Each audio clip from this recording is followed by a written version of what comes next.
Hello everyone and welcome back to our channel. In this video, we will talk about the chapter number 13 of class ninth, that is Why Do We Fall Ill? So without wasting any time, let's proceed with our chapter. We all have heard of the earthquake at Latur, Bhuj, Kashmir, etc. or the cyclones that attack the coastal regions. तो हमने ऐसे ही बहुत सारे earthquake जो कि लातूर, भुज या फिर कश्मीर में आते रहते हैं उनके बारे में सुना है. इसके अलावा कोई और जो साइक्लोन्स वगैरह आते हैं जो कि कोई भी कोस्टल एरियाज़ को बहुत ज़्यादा नुकसान पहुंचाते हैं. Think of as many different ways as possible in which the people health would be affected by such a disaster if it took place in our neighborhood. तो ऐसे ही कुछ हम अलग अलग तरीके के आइडियाज़ भी सोच सकते हैं जो कि हमारे आसपास रहने वाले लोगों की जो हेल्थ है उसको अफेक्ट करेंगे अगर ऐसे डिज़ास्टर्स हमारे कहीं आसपास में हुए तो. How many of these ways we can think of are the event that would occur if the disaster is actually happening? तो अगर सच में अगर ऐसी कोई आपदा आई तो हम क्या करेंगे, किस तरीके से खुद को बचाएंगे, ये सारी चीज़ें और कौन कौन से रास्ते हो सकते हैं हमको बचाने के लिए, ये सारी चीज़ें हमें थोड़ी बहुत पता होनी चाहिए. How many of these health related events would happen long after the actual disaster but would still be a cause of the because of the disaster? तो ऐसे कौन कौन सी हमारे स्वास्थ्य से रिलेटेड जो इवेंट हैं, जो घटनाएं हैं वो होंगी अगर कभी भी एक्चुअल डिज़ास्टर आया उसके बाद में.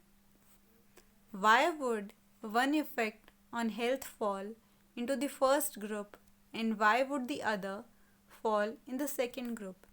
तो क्यों हमेशा अगर किसी भी इंडिविजुअल का जो स्वास्थ्य है वो पहली प्रायोरिटी होता है और जो बाकी की और जो घटनाएं हैं वो दूसरी प्रायोरिटी. तो हम ऐसे ही कुछ क्वेश्चन के आंसर्स हम इस चैप्टर के अंदर देखेंगे. When do we exercise, we realize that health and disease in human communities are very complex issue with many interconnected causes.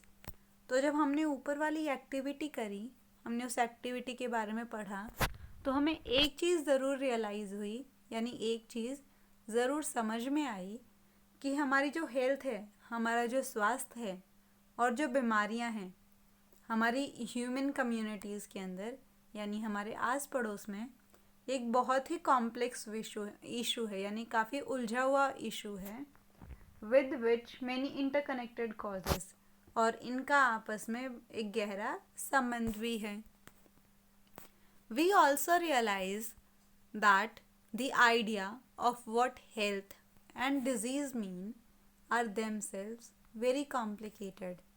और यहाँ हमें एक चीज़ और भी समझ में आएगी कि जो हमारा हेल्थ है और जो हमारी डिज़ीज़ हैं इनके बारे में जो हमारी जितने भी क्वेश्चंस हमारे दिमाग में आते हैं वो बहुत ही कॉम्प्लिकेटेड हैं, यानी कि अनसुलझे हैं. When we ask what cause the diseases and how we prevent them, we have to begin by asking what these notions mean. तो इससे पहले कि हम ये जानना शुरू करें कि ये बीमारियां किस चीज़ की वजह से फैल रही हैं और कैसे हम उनको बचा सकते हैं, हमें सबसे पहले ये पता होना चाहिए कि इस डिज़ीज़ का मतलब क्या होता है. क्योंकि जब तक हमें इसका मतलब ही नहीं पता होगा तो हम कैसे समझेंगे कि ये किसकी वजह से हो रही हैं और कैसे हम इनसे खुद को बचा सकते हैं. We have seen that cells are the basic unit of living organism. तो हम हमारे 5th चैप्टर के अंदर ये चीज़ पढ़ चुके हैं कि जो सेल है वो किसी भी लिविंग ऑर्गेनिज्म की सबसे बेसिक यूनिट है. क्योंकि सेल से क्या बनता है, टिश्यू बनते हैं, टिश्यू से ऑर्गन बनते हैं, ऑर्गन से ऑर्गन सिस्टम बनता है और उस पूरे ऑर्गन सिस्टम से एक कंप्लीट इंडिविजुअल की फॉर्मेशन होती है. The cells are made up of a variety of chemical substances, protein, carbohydrate, fat और लिपिड एंड सो ऑन। तो हमारी जो सेल्स हैं वो बहुत सारे अलग अलग केमिकल की चीज़ों से मिलके बनती है, जैसे कि प्रोटीन, कार्बोहाइड्रेट, फैट और लिपिड। तो इन सारी चीज़ों से मिलके क्या बनती है, हमारी सेल बनती है। Although the pictures look quite static, in reality the living cell is a dynamic place। तो जब हम नॉर्मली उसके बारे में पढ़ते हैं तो हमें बहुत कॉमन सी चीज़ें लगती हैं ये, पर अगर हम रियलिटी की बात करें, वास्तविक चीज़ों की बात करें, तो सेल एक बहुत ही डायनामिक प्लेस है, यानी कि एक बहुत अच्छी और एक अलग सा जो माहौल है उसके अंदर वो पूरा प्रेजेंट है। समथिंग और the other is always happening, और सेल के अंदर कुछ ना कुछ चीज़ हमेशा होती रहती है। The cells move from place to place. जो सेल हैं वो एक जगह से लेके दूसरी जगह तक घूमती रहती हैं। Even in cells that do not move there is repair going on. तो ऐसी सेल्स जो कि ऐसे मूवमेंट नहीं कर रही हैं, उनके अंदर भी कुछ न कुछ काम हो रहा होता है, जैसे कि उन सेल के अंदर रिपेयर का काम चल रहा होता है। New cells are being made, नई नई सेल्स बन रही होती हैं। इन आर ऑर्गन्स और tissue there are various specialised activity going on. तो हमारे ऐसे ऑर्गन या फिर जो टिश्यूज़ हैं उनके अंदर भी उनकी एक स्पेसिफिक जो काम है वो हो रहा होता है। जैसे कि जो हमारा हार्ट है वो बीट करता रहता है। लंग्स का काम क्या होता है, सांस लेने का, यानी ब्रीदिंग का उनका फंक्शन होता है। The kidney is filtering urine. Kidney का क्या काम होता है, यूरिन को फिल्टर करना।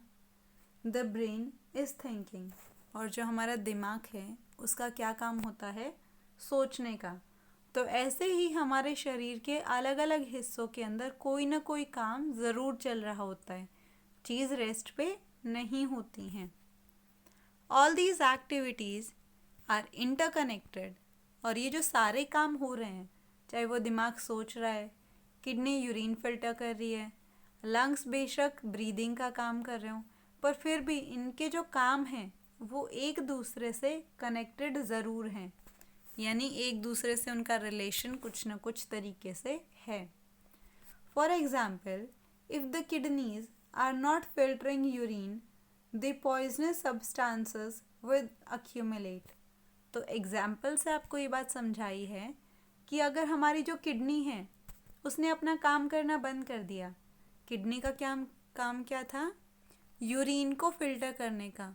तो अगर किडनी ने यूरिन को फिल्टर नहीं किया तो क्या होगा, कुछ जो पॉइजनस सब्सटेंसेस हैं, यानी कि जो जहरीले सब्सटेंसेस हैं, वो अक्यूमुलेट होना शुरू हो जाएंगे, यानी कि वो इकट्ठा होना शुरू हो जाएंगे। Under such conditions the brain will not be able to think properly. और अगर ऐसी कंडीशन आई तो हमारा जो दिमाग है वो भी उसका जो काम है वो ढंग से नहीं कर पाएगा। ब्रेन का काम क्या था, सोचने का। तो यानी कि अगर किडनी ने यूरिन फिल्टर नहीं किया तो क्या हुआ, उसकी वजह से कुछ पॉइजनस सब्सटेंसेस इकट्ठा हो गए। इसी का इनडायरेक्टली इफेक्ट किसके ऊपर भी पड़ेगा, ब्रेन के ऊपर भी पड़ेगा, और वो ढंग से अपना जो काम है थिंकिंग का वो भी नहीं कर पाएगा। तो ये दोनों एक्टिविटीज़ आपस में कनेक्टेड हुई। For all these interconnected activities, energy and the raw material are needed from the outside the body। तो ये जो सारे इंटरकनेक्टेड काम हो रहे हैं, यानी कि एक दूसरे से जुड़े हुए काम जो हो रहे हैं, इनके लिए एनर्जी की और रॉ मटेरियल की ज़रूरत पड़ती है। और ये जो रॉ मटेरियल है प्लस जो एनर्जी है, ये कहाँ से आएगी, आउटसाइड द बॉडी, यानी बॉडी से बाहर से आएगी। बॉडी के बाहर से कहाँ से आएगी, फूड से आएगी। In other words, food is necessary for sale and tissue function. और अगर सीधे सीधे शब्दों में हम कहें तो जो खाना है वो एक बहुत बड़ी ज़रूरत है हर एक सेल के लिए और हर एक टिश्यू के लिए ढंग से काम करने के लिए. Anything that prevents proper functioning of cell and tissue will lead to the lack of proper activity of the cell. और कोई भी ऐसी चीज़ जो कि सेल को ढंग से काम करने से रोकती है या फिर किसी भी टिश्यू को काम करने से रोकती है तो वो क्या करेगी, हमारे पूरे शरीर की जो एक्टिविटी हो रही है, हमारे शरीर के अंदर जो अलग अलग काम हो रहे हैं उनको भी वो अफेक्ट करेगी, क्योंकि हर एक काम हमारे शरीर में एक ना एक दूसरी चीज़ से रिलेटेड ज़रूर है. It is in this context that we will now look at the notion of health and disease. और अब इन्हीं चीज़ों को ध्यान में रखते हुए हम हेल्थ और डिज़ीज़ के बारे में पढ़ना शुरू करेंगे. तो सबसे पहले हम पढ़ेंगे हेल्थ के बारे में. The next topic is health and it's failure, यानी कि हमारा स्वास्थ्य क्या है और किस कंडीशन के अंदर वो प्रॉब्लम में आ सकता है या फिर वो काम करना कम कर सकता है. द सिग्निफिकेंस ऑफ हेल्थ, यानी हेल्थ की इम्पोर्टेंस क्या है. We have heard the word health used quite frequently all around us. तो ये जो वर्ड है हेल्थ, ये हम अपने आसपास बहुत बार बहुत सारे लोगों से सुनते हैं. We use it ourselves as well when we say things like my grandmother health is not good. तो हम खुद भी ये जो वर्ड है हेल्थ, इसका बहुत बार यूज़ करते हैं, जैसे कि ये बोलने में कि मेरी जो दादी है उसकी जो हेल्थ है वो ठीक नहीं है. Our teacher use it when they scold you saying this is not a healthy attitude. और जो हमारे टीचर्स हैं वो भी इस वर्ड का बहुत बार यूज़ करते हैं, जैसे कि आपको डांट लगाने के लिए ये बोलने में कि आपका जो एटीट्यूड है वो हेल्दी नहीं है, यानी कि आपका जो बात करने का, आपका जो बिहेव करने का तरीका है वो सही नहीं है. What does the word health mean. तो इस हेल्थ का मतलब क्या होता है. If we think about it we realise that it is always implies to the idea of well being. तो अगर हम ऊपर वाली सारी चीज़ों के बारे में सोचें तो हमें एक चीज़ ज़रूर समझ में आएगी कि जो हेल्थ का जो आइडिया है पूरा, वो किसी भी चीज़ के अच्छे से यानी उस चीज़ के फ़ायदे से जुड़ा हुआ है. We have think of this well being as effective functioning. और हमारा मानना ये है, हम हमेशा यही सोचते हैं कि जो वेल बीइंग है यानी कि उसका जो अच्छा स्वस्थ रहना किसी भी नॉर्मल काम करने के लिए बहुत ज़्यादा ज़रूरी है. For our grandmothers being able to go out to the market और to visit neighbours is well being. तो हमारे लिए हमारी जो ग्रैंड मदर है, अगर वो मार्केट जा रही हैं या फिर वो हमारे कहीं पड़ोस में जा रही हैं और नॉर्मल तरीके से काम कर रही हैं, तो इसका मतलब क्या है कि वो ठीक हैं. And not able to do so such thing is poor health. पर अगर वो ऐसे काम नहीं कर पा रही हैं, यानी कि वो कहीं चल फिर नहीं पा रही हैं, अपने अड़ोस पड़ोस में नहीं जा पा रही हैं या फिर मार्केट में नहीं जा पा रही हैं, तो इसका मतलब क्या है कि उनका जो स्वास्थ्य है वो ठीक नहीं है. Being interested in following the teaching in the classroom so that we can understand the word is called a healthy attitude, while not being interested in call the opposite. तो जब हम टीचिंग की बात करते हैं, क्योंकि हमने ऊपर टीचर का भी एग्जाम्पल पढ़ा था जब वो आपको ये बोल रहे थे कि आपका जो एटीट्यूड है वो हेल्दी नहीं है क्लास के अंदर, तो इसका मतलब ये होगा कि हम हमेशा यही चाहेंगे कि टीचर हमें क्या बोले कि आपका एटीट्यूड हेल्दी था, यानी कि बहुत सही था। While not being interested in call the opposite, और कभी भी हम ये नहीं सुनना चाहेंगे कि हमारा जो एटीट्यूड था क्लास में वो बहुत पुअर था।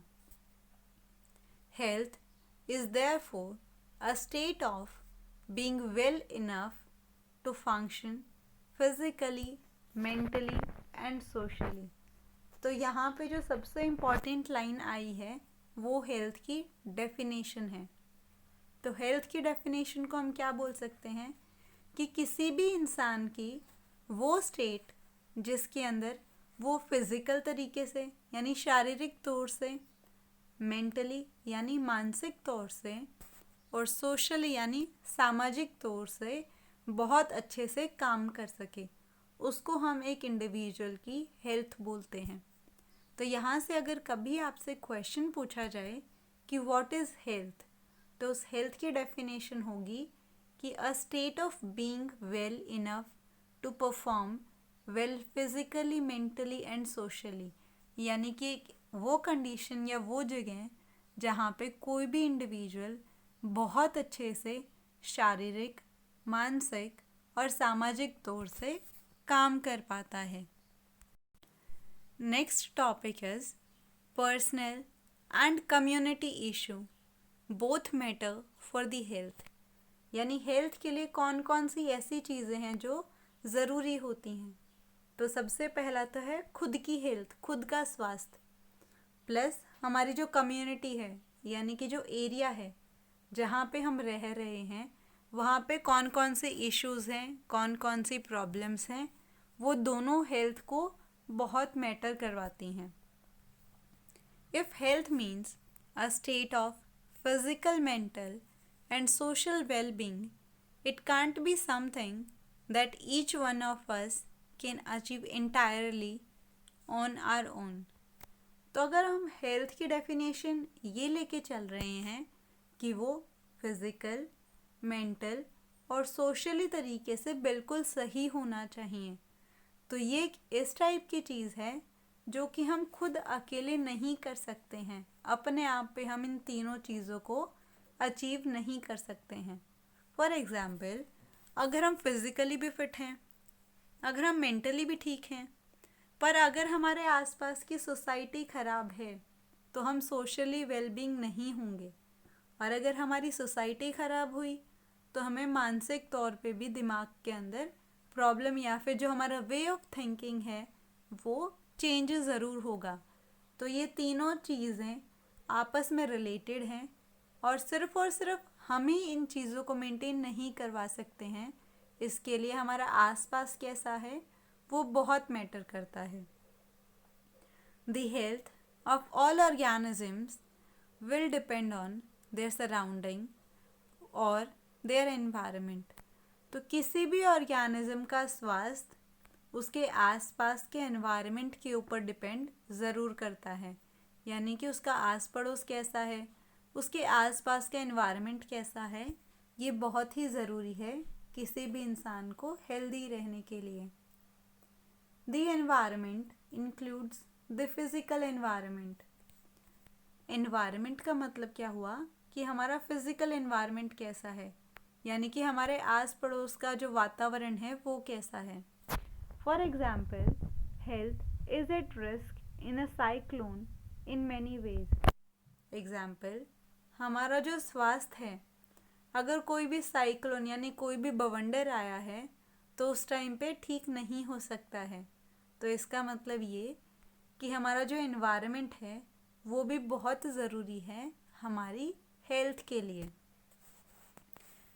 But even more importantly, human being lives in societies. और उससे भी ज़्यादा ज़रूरी ये है कि हम जो इंसान हैं वो क्या करते हैं, सोसाइटीज़ में रहते हैं, यानी कि अलग अलग कम्युनिटीज़ में रहते हैं, अलग अलग लोकेलिटीज़ या एरियाज़ में रहते हैं। Our social environment is therefore a very important factor in our individual health। तो हमारा सामाजिक वातावरण कैसा है, यानी कि हमारे आस पड़ोस के जो लोग हैं वो कैसे हैं, वो भी एक बहुत इम्पॉर्टेंट रोल प्ले करते हैं हमारे स्वास्थ्य के अंदर। We live in villages, town और सिटीज़। तो हम जितने भी लोग हैं, या तो हम गांव में रहते हैं, या फिर हम कस्बों में रहते हैं, या फिर शहरों में रहते हैं। In such places even our physical environment is decided by our social environment। तो ऐसी जगह के अंदर हमारा जो फिज़िकल environment कैसा है वो भी किस चीज़ के ऊपर डिपेंड करेंगे कि हमारा सोशल environment कैसा है, यानी कि हमारे आसपास की जगहें और वो लोग कैसे हैं। Consider what would happen if no agency is ensuring that garbage is collected and disposed। तो सोच के देखो कि क्या होगा अगर हमारे आसपास जो जितना भी कचरा वगैरह है उसको कोई भी उठाने और उसको एक प्रॉपर तरीके से डिस्पोज करने के लिए ना हो। What would happen if no one takes responsibility for cleaning the drains and ensuring the water does not collect in the street और ओपन स्पेसेस। और सोचो अगर कोई भी इंसान ये जिम्मेदारी ना ले कि जितने भी जो ड्रेन्स वगैरह हैं उनको कोई साफ़ ना करे, जो पानी इकट्ठा हो रहा है सड़कों पे उसको कोई ठीक ना करे, या फिर जो ओपन स्पेसेस हैं यानी कि जो गड्ढे वगैरह हैं उनको भी कोई ठीक करने के लिए ना आए, तो क्या होगा। So if there is a great deal of garbage thrown in our street, or if there is open drain water lying stagnant around where we live, the possibility of poor health increases। तो अगर हमारे आसपास ऐसे ही जो कचरा है वो एवं रोडों पे पड़ा रहे, या फिर जो ड्रेन्स वगैरह हैं वो ऐसे ही खुले रहें और वहाँ पे पानी इकट्ठा होता रहे। स्टेगनेंट का मतलब होता है ठहरा हुआ पानी। तो अगर वो हमारे आसपास जहाँ भी हम रह रहे हैं वहाँ पे ऐसे ही सब कुछ पड़ा रहे, गंदगी रहे, तो उससे हमारी जो हेल्थ है उसको नुकसान होने के चांसेस बहुत ज़्यादा बढ़ जाते हैं। Therefore public cleanliness is important for the individual help. इसीलिए जो पब्लिक यानी जो हमारे आसपास के जो साफ़ सफाई है वो बहुत ज़्यादा ज़रूरी है हमारी हेल्थ के लिए। We need food for health and this food will have to be earned by doing work. तो हमें हेल्दी रहने के लिए किस चीज़ की ज़रूरत है? खाने की ज़रूरत है। और ये खाना कहाँ से आएगा? जब हम काम करेंगे। For this the opportunity to do work has to be available. और इसीलिए जो काम करने की जो अपॉर्चुनिटी है वो ज़रूर रहनी चाहिए ताकि लोग वहाँ से पैसे कमा सकें और अपना पेट भर खाना खा सकें। Good economic conditions and jobs are therefore needed for the individual health. इसीलिए हमारी जो आर्थिक हालत है यानी हमारी जो फाइनेंशियल कंडीशन है, हमारे पास कितना पैसा है और जो नौकरी वगैरह हैं वो बहुत ज़रूरी हैं हर एक इंडिविजुअल के हेल्थ के लिए। If we need to be happy in order to be truly healthy, and if we mistreat each other and are afraid of each other, we can't be happy or healthy। तो अगर हमें सच में खुश रहना है स्वस्थ रहने के लिए, और हमें अगर आसपास के लोगों का अगर डर रहा या फिर अगर हम एक दूसरे से डरते रहे तो हम हेल्दी या फिर हैप्पी नहीं रह पाएंगे। Social equality and harmony are therefore necessary for individual health. तो इन सारी चीज़ों के लिए जो सोशल इक्वालिटी है यानी कि सामाजिक तौर पर एक बराबरी होना और सबका एक साथ मिलके चलना बहुत ज़्यादा ज़रूरी है। If we think of many other such examples of connections between the community issue and individual health, तो हम ऐसे ही बहुत सारे और एग्जाम्पल्स को भी सोच सकते हैं जहाँ पे जहाँ पे रह रहे हैं यानी हमारी जो कम्युनिटी है उसकी प्रॉब्लम्स हमारी जो हेल्थ है उसको अफेक्ट करती हूँ।